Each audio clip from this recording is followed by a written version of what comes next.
Well, before dioramas, museums were really very different places. They had started as basically cabinets for specimens, cabinets of curiosity.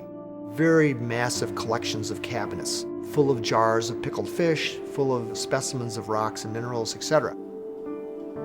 But dioramas really represent a very different kind of view of nature. Rather than looking at individual specimens of each species or each type of rock or mineral, this is an attempt to try to put all of that back together, put it into some kind of a natural context. Some of these early diorama developers, like Cara and Bruno Liljefors in Sweden, many of them were artists, and they were very attracted to the beauty of nature. And they were hoping, of course, to attract a greater public interest in nature. Frank Chapman, here at the American Museum, saw the potential of these exhibits as tools for environmental education and used those early dioramas to appeal directly to then President Theodore Roosevelt and inspired him to create the earliest forms of preserves. Many people consider the person who really took dioramas to their highest level of development was Francis Lee Jaques. And he was actually from Minnesota. Very interesting character who then spent a large part of his career in New York City at the American Museum of Natural History. And then in the 1940s and 50s came back here to the Bell Museum of Natural History and did really our sort of classic dioramas. Francis Lee Jaques came to the American Museum in 1924. Jaques was always exploring methods and techniques to facilitate the illusion of recreating nature.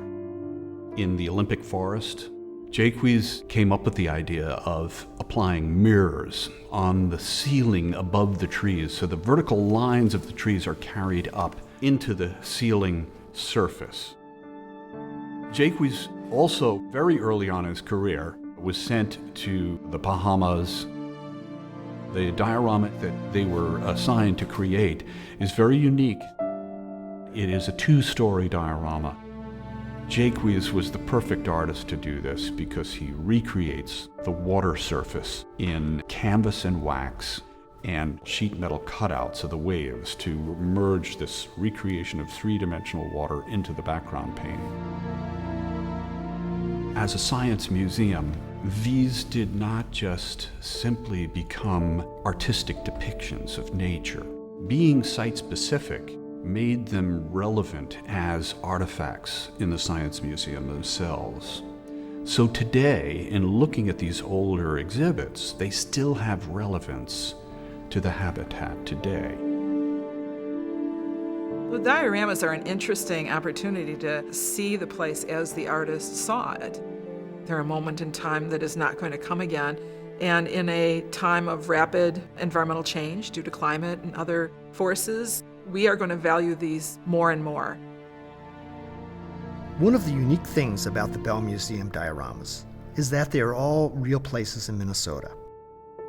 When Jaques created these, he was returning to Minnesota, to the environments he grew up in, to the habitats he knew intimately and loved.